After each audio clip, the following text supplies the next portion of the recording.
Welcome to the first video in the Rigging for Animate Pro series, setting up your pivots. So I repeat, these videos are not for Animate users, but just for Animate Pro users. A second set of videos will be made just for Animate users in which the rigging technique is completely different. So in these videos, we're going to show you an advanced way of rigging that is not detailed in the user guide. It may seem complicated, but let me reassure you, in the end, it'll be well worth it. I will try my best to explain why I'm doing what I'm doing, but don't get frustrated if things seem roundabout or redundant. I can see into the future, and let me just tell you, this way will be easier in the long run when you start animating. So between the last tutorial and this tutorial, we completed a bunch of extra drawings for the hands, the mouth, the eyebrows, etc. So now what we have to do is set the pivots.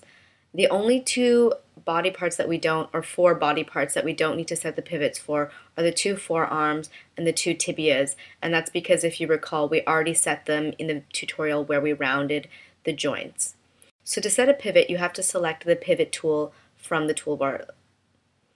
And what we're going to do is set it for the arm first. And for the upper arm here, where we'd like to set it is exactly on the shoulder because that's going to be our point of rotation.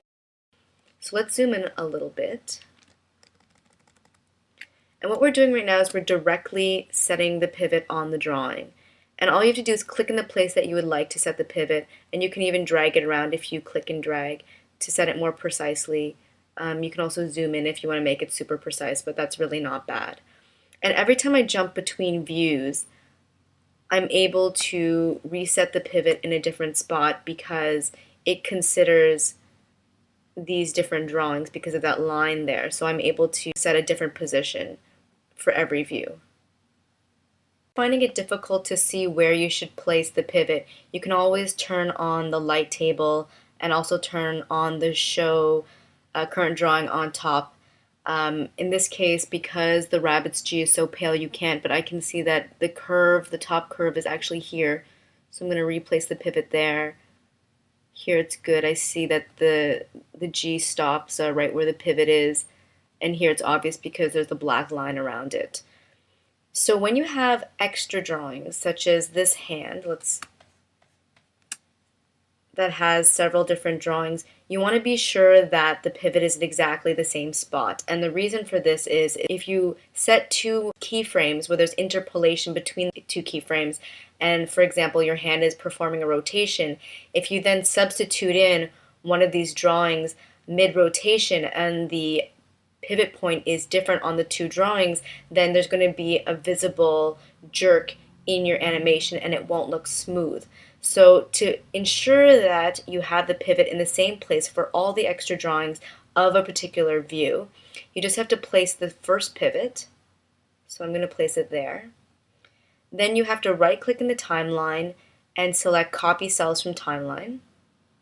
Then click on the second drawing where you'd like to place the pivot. Right-click again and select Paste Special. And then select from the Advanced menu, Update Drawing Pivot. And say OK or hit Enter. And it'll place it exactly in the same spot. And then when you do it a third or fourth or fifth time, you can actually select Paste Special again, and because you just did a cut and paste, it'll do the exact same thing it performed before in the Paste Special before. So as you can see, the pivot is in the exact same place for all three hands, and also for the fourth hand because the fourth hand is really just the first hand repeated, so the pivot is also in the precise location. So I'm going to continue setting the pivot for all the rest of the parts of the character, and of course I'm going to speed up this part of the video.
So that's it for the tutorial setting up the pivots. Stay tuned for the next tutorial setting up the modules and pegs.